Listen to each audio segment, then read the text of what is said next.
Welcome all of you. आप सभी का स्वागत है हमारे इस YouTube channel AD Singh physics के अंदर। हमने रीड सेकंड लेवल की फिजिक्स को स्टार्ट किया है। ग्रेविटेशन फोर्स हम पढ़ चुके हैं, हमारा थर्ड लेक्चर है ग्रेविटेशन फोर्स का।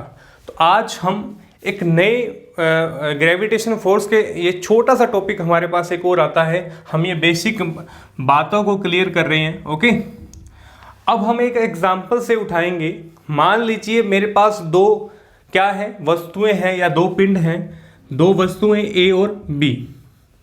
दोनों वस्तुओं को मैं ऊंचाई से क्या कर रहा हूं, नीचे धरातल पर फेंक रहा हूं। तो दोनों वस्तुओं को एक साथ, अब देखिए यहां पर एक वर्ड मैंने यूज किया है, एक साथ, एक ही समय में, एक ही समय में, एक साथ एक ही टाइम पर मैंने धरातल पर क्या किया है, वस्तुओं को फेंका है। तो दोनों क्या होंगी, एक साथ पहुंचेंगी, दोनों एक साथ पहुंचेंगी सेम द्रव्यमान की, समान द्रव्यमान की। ओके, दो वस्तुएं हैं, दो समान द्रव्यमान की वस्तुएं हैं, सेम टाइम सेम पोजीशन पर हमने एक साथ क्या किया है, धरातल पर फेंका है। तो ये धरातल पर क्या होंगी, एक साथ पहुंचेंगी। क्या होंगी, धरातल पर एक साथ पहुंचेंगी। ओके, अब ये कंडीशन लागू होती है पृथ्वी पर। क्या लागू होती है, पृथ्वी पर। ओके, एक साथ कंडीशन लागू होती है। परंतु यदि हम वायुमंडल के अंदर समान द्रव्यमान की दो वस्तुओं को पर फेंकते हैं तो वहां पर श्यान बल के कारण क्या होती है, वस्तुएं बराबर समय पर नहीं पहुंचती, डिफरेंट टाइप पर होती हैं। ओके, तो ये वायुमंडल पर यह सिचुएशन जो है वह लागू नहीं होती है। तो श्यान बल के कारण मान लीजिए मेरे पास कागज है, कागज का टुकड़ा है, वो कुछ टाइम बाद पहुंचेगा, और जो मेरे पास मान लीजिए कोई ऐसी वस्तु है जो टाइम लगा रही है, जिसका द्रव्यमान डिफरेंट है। ओके, तो वो दोनों वायुमंडल के अंदर टाइम से नहीं पहुंच पाती, एक साथ नहीं पहुंच पाती। ओके, तो ये हमारे पास ये कंसेप्ट है। अब जो रॉकेट वगैरह उड़ते हैं, देखिए जो रॉकेट या यान वगैरह जो होते हैं, उनको उड़ाने के लिए एक स्पेसिफिक वेलोसिटी की आवश्यकता होती है, क्योंकि वो धरातल से कहां जा रहे हैं, ऊपर जा रहे हैं, धरातल से ऊपर की ओर जा रहे हैं, वायुमंडल की ओर जा रहे हैं। तो वहां पर हम ग्रेविटेशन फोर्स के बारे में चर्चा करेंगे कि वहां पर हमें कितनी वेलोसिटी लगानी पड़ती है और उस वेलोसिटी को क्या कहा जाता है, और हम इसके बारे में पढ़ेंगे। ओके, तो यहां पर हमारे पास मोस्ट एग्जांपल आता है पलायन वेग, जिसे हम पलायन वेग का नाम देते हैं एस्केप वेलोसिटी। तो मोस्ट इंपॉर्टेंट टॉपिक है आपका पलायन वेग। इससे संबंधित क्वेश्चंस भी आते हैं। पलायन वेग, escape velocity, escape velocity. Okay, पलायन वेग। सबसे पहले इसकी डेफिनेशन पढ़ेंगे। किसी पिंड को दिया जाने वाला, अब देखिए पलायन वेग की डेफिनेशन पढ़ेंगे। किसी पिंड को दिया जाने वाला वह न्यूनतम वेग। अब कोई पिंड है, उसको दिया जाने वाला वह मिनिमम वेलोसिटी, न्यूनतम वेग, जो पिंड को क्या करे, बाहर की ओर, जो वस्तु को जिस पर पिंड है, वो ग्रह के जिस पर जो पिंड है, पिंड जो ग्रह के गुरुत्वाकर्षण बल, जो हमारा ग्रेविटेशन फोर्स है, ग्रह के गुरुत्वाकर्षण बल क्षेत्र से दूर चला जाए। क्या करे डेफिनेशन के अंदर, कहता ऐसा वेलोसिटी, ऐसी न्यूनतम वेलोसिटी जो किसी पिंड को दी जाए तो वह क्या हो, वो ऐसा पिंड, वो ऐसा ग्रह जो गुरुत्वाकर्षण क्षेत्र से क्या चल जाए, बाहर हो जाए। तो उसे पलायन वेग कहा जाता है, एस्केप वेग कहलाया जाता है।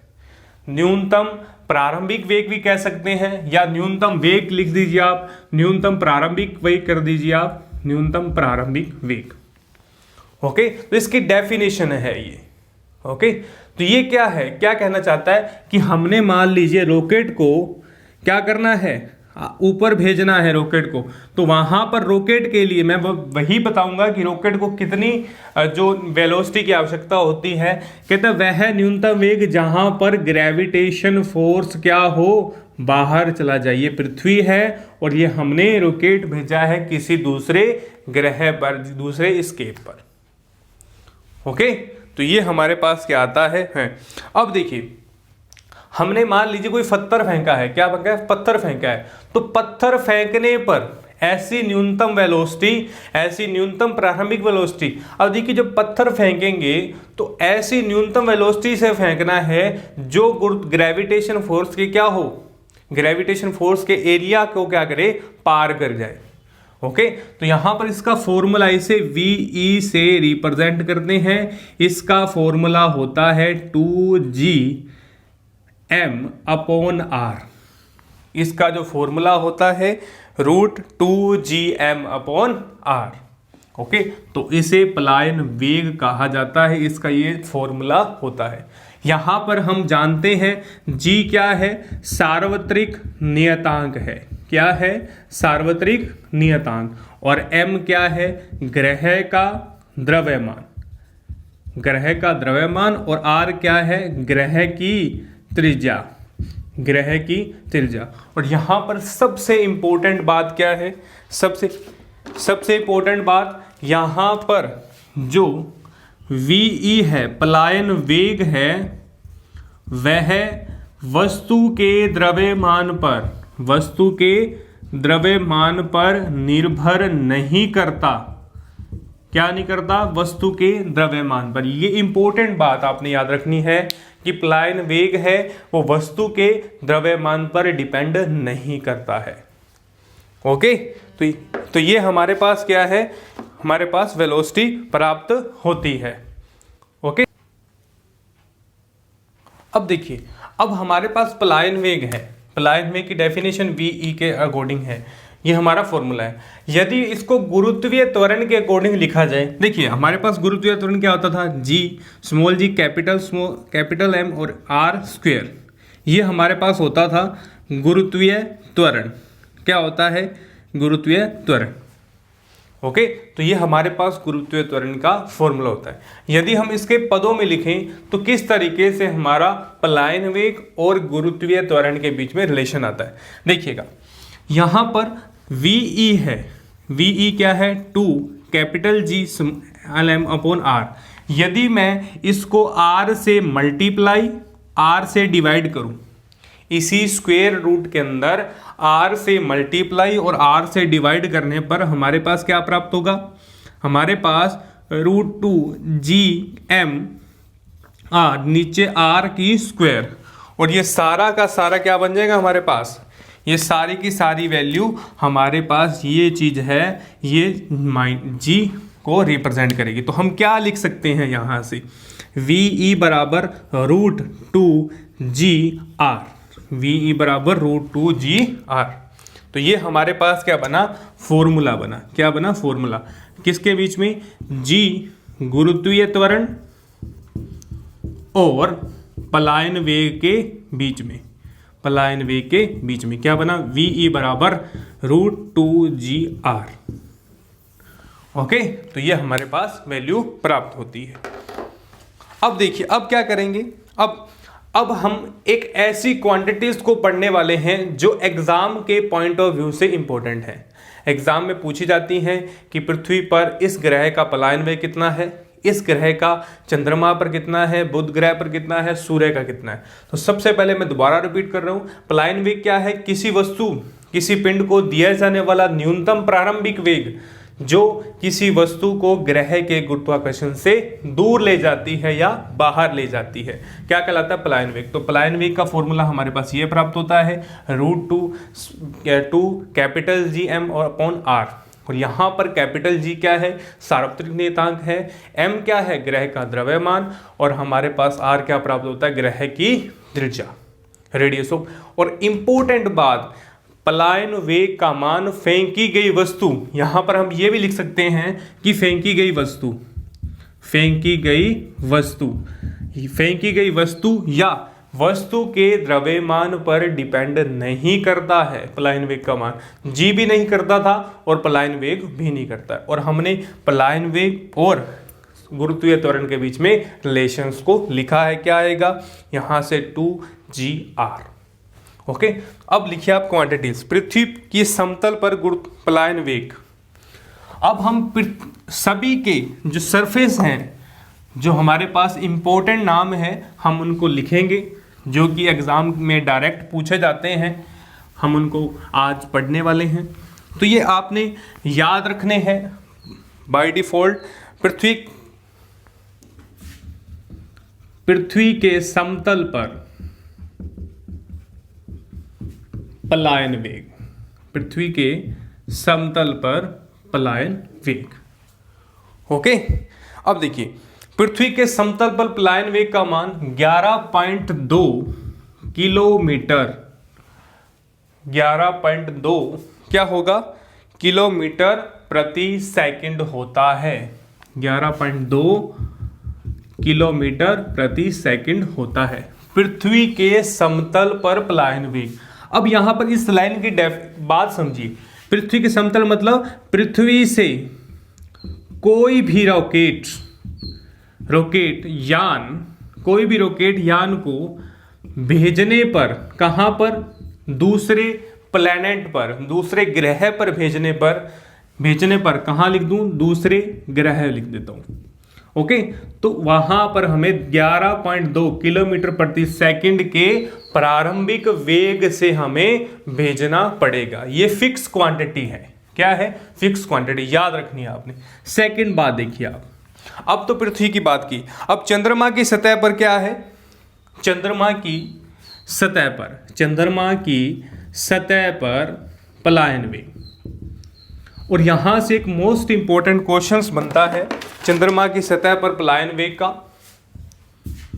चंद्रमा की सतह पर पलायन वेग 2.8 किलोमीटर प्रति सेकंड, 2.8 किलोमीटर प्रति सेकंड।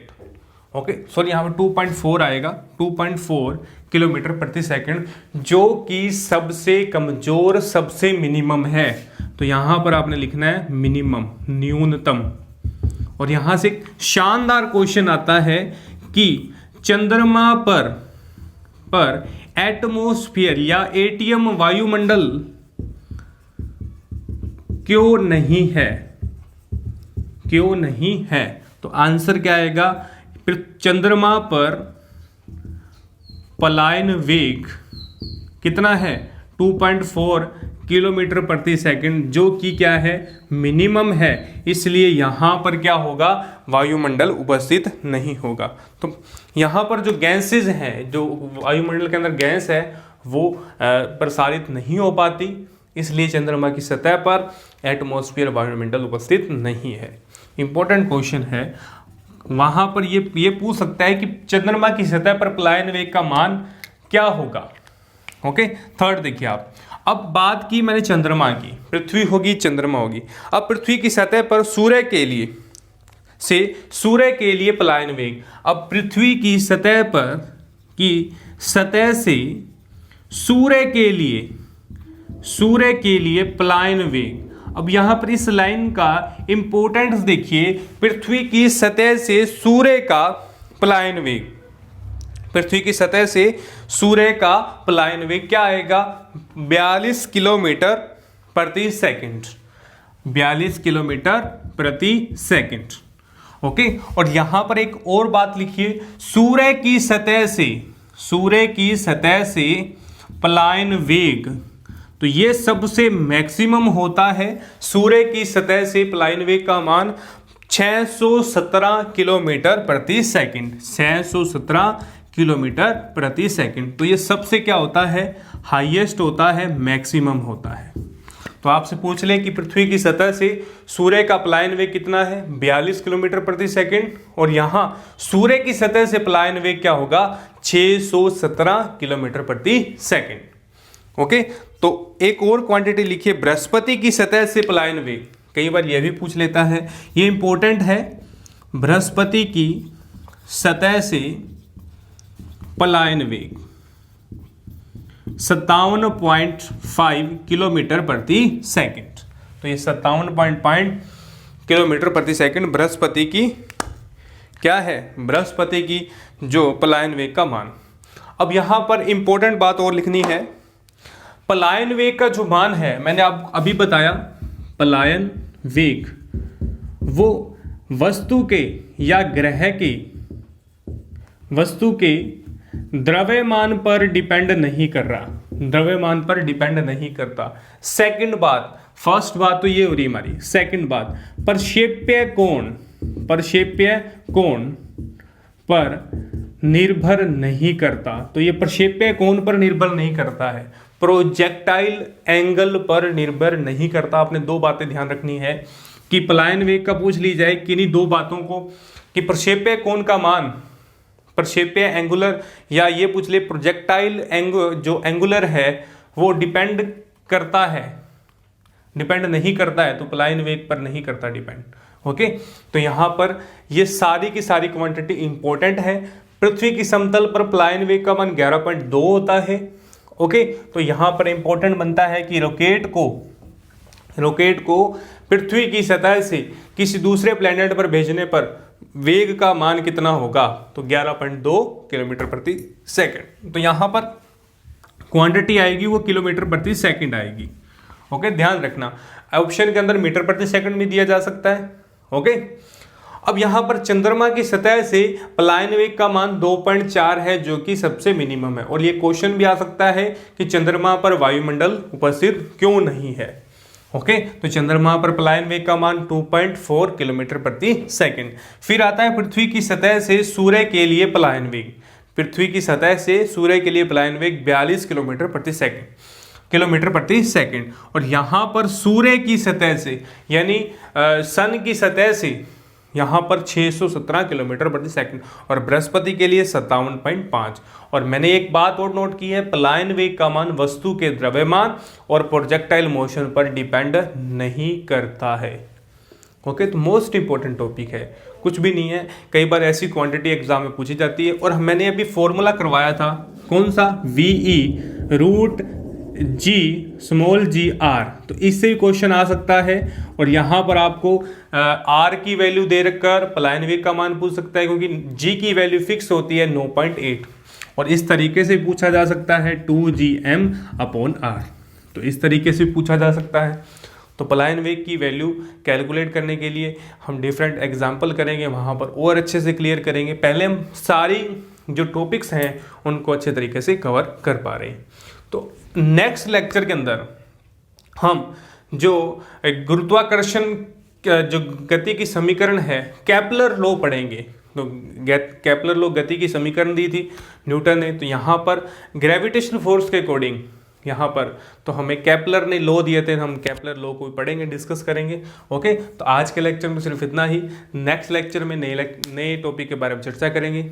और प्लीज़ आप इस वीडियो को लाइक शेयर अवश्य करें, ताकि आने वाली वीडियो का नोटिफिकेशन आप तक मिल पाए। यदि मेरे चैनल पर नए हैं तो आप प्लीज़ हमारे चैनल को सब्सक्राइब करें, बेल आइकन को प्रेस करें, ताकि आने वाली वीडियो का नोटिफिकेशन आप तक पहुंच पाए। रीड से संबंधित मेरी प्लेलिस्ट के अंदर बहुत सी वीडियोस हैं, आप वहां देखें। ओके, तो आप ज़्यादा से ज़्यादा शेयर करें, ताकि रीट के विद्यार्थी को संपूर्ण फिजिक्स का पाठ्यक्रम का लाभ हो सके। ओके, धन्यवाद।